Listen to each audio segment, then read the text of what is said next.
نون والقلم وما يسطرون ما أنت بنعمة ربك بمجنون وإن لك لأجرا غير ممنون وإنك لعلى خلق عظيم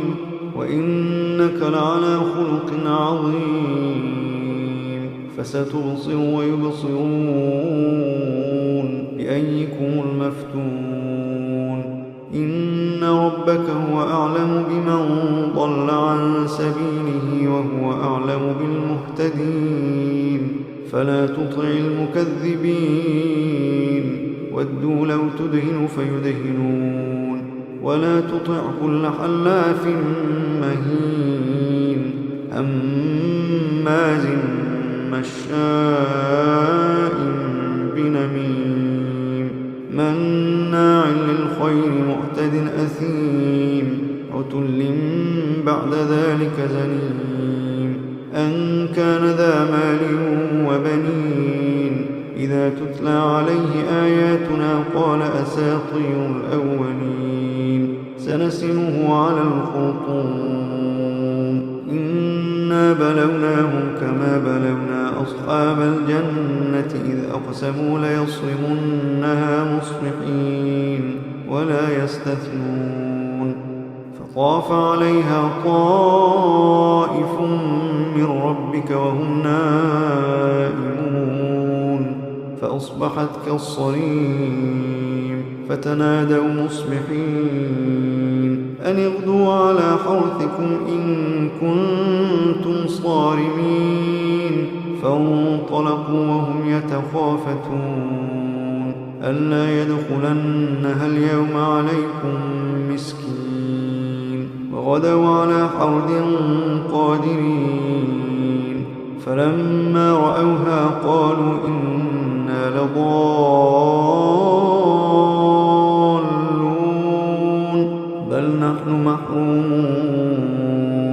قال أوسطهم ألم أقل لكم لولا تسبحون قالوا سبحان ربنا إنا كنا ظالمين فأقبل بعضهم على بعض يتلاومون قالوا يا ويلنا إنا كنا طاغين عسى ربنا أن يبدلنا خيرا منها إنا إلى ربنا راغبون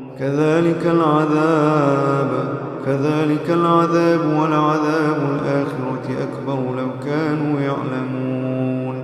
إن للمتقين عند ربهم جنات النعيم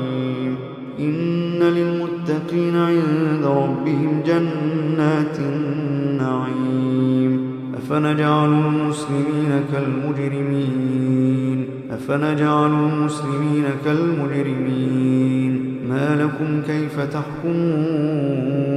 ما لكم كيف تحكمون أم لكم كتاب فيه تدرسون إن لكم فيه لما تخيرون أم لكم أيمان علينا بالغة إلى يوم القيامة إن لكم لما تحكمون سلهم أيهم بذلك زعيم أم لهم شركاء فليأتوا بشركائهم إن كانوا صادقين يوم يكشف عن ساق ويدعون إلى السجود فلا يستطيعون خاشعة أبصارهم ترهقهم ذلة وقد كانوا يدعون إلى السجود وهم سالمون فذرني ومن يكذب بهذا الحديث